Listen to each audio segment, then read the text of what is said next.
Hey guys, it's Tom. I want to do a quick little video today on regular expressions, or regex expressions if you will. Recently Microsoft added support for these to Microsoft Excel. Now if you're like me, you need a good case to understand and to really learn the tool. So I think I've got one for you here today. If you look at my screen, you can see I've got a bunch of paragraphs of text about different people. These may be people we're interviewing. In each one, there may be one or more phone numbers as well as one or more email addresses. And my boss has asked me to get all the phone numbers out of all these cells. So I could sit there and manually do it and go through all these, or I could write a really fancy function in VB or a lambda, but regular expressions are built for that. What they do is they look for a pattern inside your text and bring that back as a match. So before we get into the tough one, let's go back and see how that works. So I've got a cell here that has two phone numbers in it.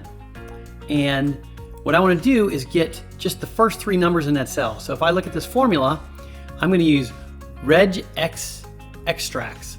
And what I'm going to do there is I'm going to set the first parameter is going to be the cell I'm looking at. And the second one is the text pattern. Here's where you're establishing the pattern of what you would like to match.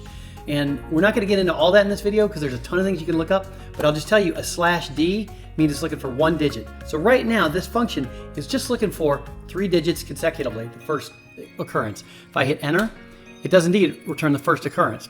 That doesn't do us a lot because that's not a whole phone number and there's multiple phone numbers. So let's go to the second line here, and we've got another regular expression, and this time we're going /D3 and then comma 1. So what this braces thing does is instead of listing out each digit 1, 2, 3, I said I want to look at a digit, and in the curly braces I say how many times. So this is going to say give me back another number that's 3 digits. And this parameter here that's a 1, that's going to return as many of those as it can find in that text string. So I'll hit enter, and now I got 507, I got 288, 084, then 980, 297, 126. Pretty cool.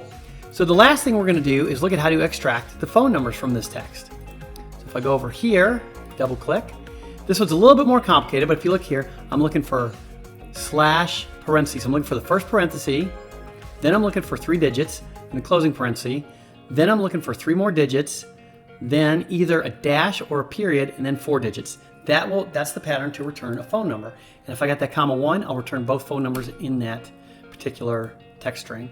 If I take that 1 off of there and just have it be 0, I only get the first occurrence. So that being said, let's go back to our task here, and we needed to look at all the phone numbers that are coming out of this text and then the email addresses. Well, I wrote those regex expressions up here. I'll just paste it back in here. And you see, I'm basically doing what I showed you in the last one. I'm looking for a text pattern of phone numbers, and regex has returned both phone numbers in this particular block of text. And then I can just copy this formula down, and it will pull out all the phone numbers from all those blocks of text. And then the email one will work as well. That's just a little bit more complicated regex, and you can actually go to ChatGPT to write your regex expression. But if I look at that one, I can go down here, and it will pull out all the email addresses that are in that text. So that's it. Quick little lesson on regular expressions. There's so much more to these than I've shown today, but I hope I've shown you a reason why you might want to look into them. All right, talk to you later. Bye.